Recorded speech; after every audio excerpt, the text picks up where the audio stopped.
Today fabric paint second class. ఈ విధంగా మనం రింగ్కి క్లాత్ని టైట్గా సెట్ చేసుకున్న తర్వాత బ్లాక్ కలర్ క్లాత్ కాబట్టి మీరు చాక్ పీస్ కానీ లేకపోతే వైట్ స్లేట్ పెన్సిల్ కానీ తీసుకోవచ్చు. ఇక్కడ నేను జస్ట్ లైక్ పెన్సిల్ తోటి ఈ విధంగా డ్రా చేసుకున్నాను లైట్గా. సెకండ్ క్లాస్ మనం డిజైన్ డ్రా చేసుకున్న తర్వాత డబల్ జీరో బ్రష్ని తీసుకొని ఈ విధంగా మనం ఏ విధంగా ఇది వేసుకోవాలో చూపిస్తున్నాను చూడండి. కింద నుంచి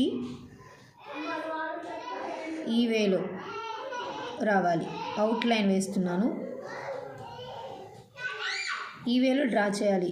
ఫ్యాబ్రిక్ పెయింటింగ్ సెకండ్ క్లాస్ ఇది. అసలు ఎలా అవుట్లైన్ వేసుకోవాలి అంటే ఈ వేలో వేసుకోవాలి, ఇలా. ఇక ఫస్ట్ క్లాస్లో ఏ విధంగా లైన్స్ అప్ అండ్ డౌన్స్ మెలికలు ఏ విధంగా డ్రా చేసుకోవాలో మీకు వేసి చూపించాను. ఫ్యాబ్రిక్ పెయింట్ సెకండ్ క్లాస్లో అవుట్లైన్ ఈ విధంగా వేసుకోవాలి మనం. నెక్స్ట్ అదేవిధంగా ఇక్కడ నేను ఒక కొంచెం బిగ్ సైజ్ డ్రా చేశాను. ఒక ఆర్డర్లో నేను క్లాస్ని ఎక్స్ప్లెయిన్ చేస్తున్నాను, మీరు ఖచ్చితంగా ఫాలో అవ్వండి. లాస్ట్ క్లాస్లో నేను ఫస్ట్ క్లాస్ చెప్పాను, fabric painting first class explain చేశాను. This is a fabric painting second class. చాలా సులభమైన పద్ధతిలో ఎక్స్ప్లెయిన్ చేస్తున్నాను, ఎవరైనా ఈజీగా నేర్చుకోవచ్చు. ఇక్కడ వచ్చేసరికి ఈ విధంగా ఒక ఫ్లవర్ 6 పెటల్స్ ఉన్నాయి. ఇక్కడ అవుట్లైన్ చూడండి, ఈ విధంగా మీరు డ్రా చేసుకోవాలి నీట్గా.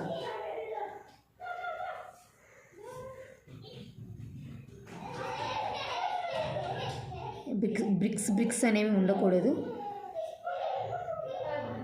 అతుకులుగా ఉండకూడదు. ఇలా ఎక్కడన్నా ఈ విధంగా కొంచెం లైట్ అనిపిస్తే మళ్ళీ ఇంకొక కోటింగ్, సెకండ్ కోటింగ్ మీరు ఇలా వేసుకోండి. చక్కగా అది డార్క్నెస్గా చక్కగా కనిపిస్తుంది. ఇక్కడ నేను ఒక లీఫ్ లాగా వేసాను ఫ్లవర్కు. మీరు కనుక చూసినట్లయితే ఈ విధంగా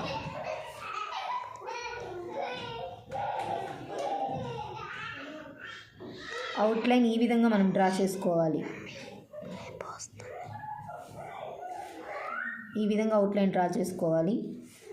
మీరు ఇదేనా సింపుల్ అని అలా అనుకోవద్దు, మీరు ఖచ్చితంగా ప్రయత్నం చేయండి. మీ శారీస్ మీద, డ్రెస్సెస్ మీద లైక్ చేయండి, సబ్స్క్రైబ్ చేయండి. రోజుకి నేను 2 వీడియోలు చేస్తున్నాను.